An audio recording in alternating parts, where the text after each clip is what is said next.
So what is it like starting essentially in catering and banquets to world-renowned chef, Michelin star, and now essentially it's almost catering again at the Chicago South Asian Film Festival. So what is that like coming back to that? I used to come to Chicago for doing fundraisers with Ketki and with Apna Ghar and all those collective people, and I loved the energy of the city.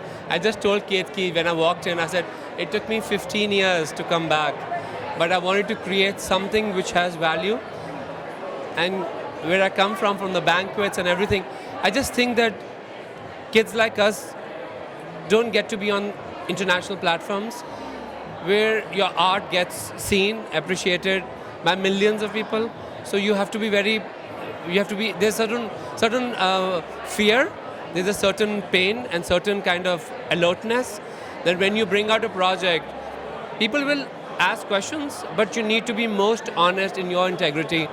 That this subject had moved me so much over the years that I felt that if I do not do it, I'm going to stay incomplete, like those colorless women which I witnessed in Vrindavan. And yesterday I put a huge post because in the Michelin star, in that genre, like it's like the biggest thing for most of the chefs to achieve. And suddenly you said, but I'm also going to do this. And I was like, I know it's a little shocking, it's unbalancing the basket of people's minds because people associate you to just one thing and then you bring out something new every year. But that keeps me alive. And actually, that's an interesting thing because over, kind of in the public sphere, being a cook, being a chef is now on television. They're mainstream programming. So that transition from TV to making a film is not that far of a leap. But how is that transition for you to making a film that's the opening night film? So, Kari, I realized that getting a voice in America and India, an entire community, was extremely rewarding. And at the same time, it was extremely helpful for me to create such a big movie because I funded the entire thing. And, you know, when we went to some places, people were like so open to share their houses, actors were ready to work with you. Entire city was on your side because they knew you're doing something which has integrity. And that really helps you to create something majestic and not be funded by people who control your narrative. I've always been that one guy who said that, always. I said, if I'm leaving Amritsar, and my grandmother said one thing to me before I left, she's saying, in Punjabi, she said, freedom fighter da puttar hai, gulami na kari utthe jaake. I don't know why she said that. And that was something which stuck in my mind that, you know, if I'm doing a restaurant, I want to do hardcore Indian restaurant.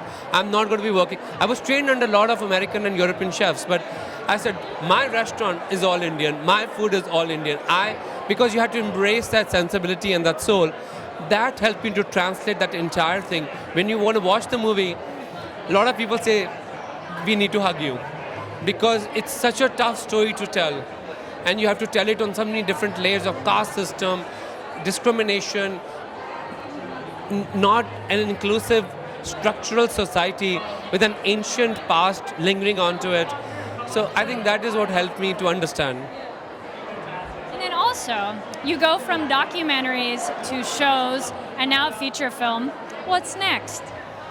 Oh, we have amazing, amazing restaurant coming out day after tomorrow. Early congratulations. It's killing me. I'm going to be in Washington, D.C.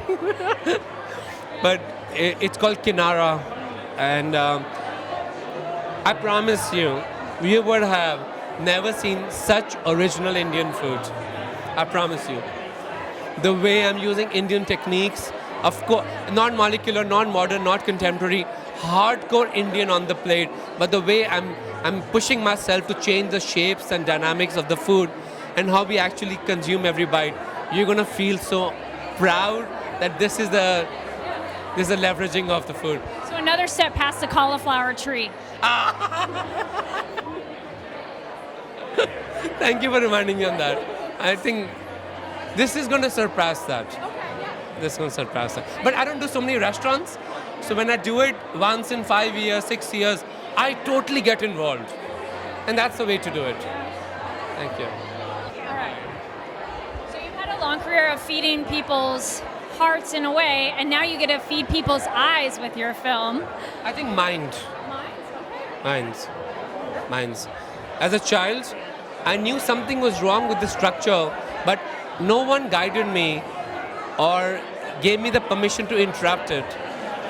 And mind is more important. My next works, you're asking, is going to be extremely thought-provoking, extremely sometimes uncomfortable for people to watch, because in my work of films, not in little body, in its own modesty, I just feel it has to be real. I don't need to be making movies for the reason of popularity. I'm not in that competition. If I'm doing it, it has to be a narrative of something which is very soulful.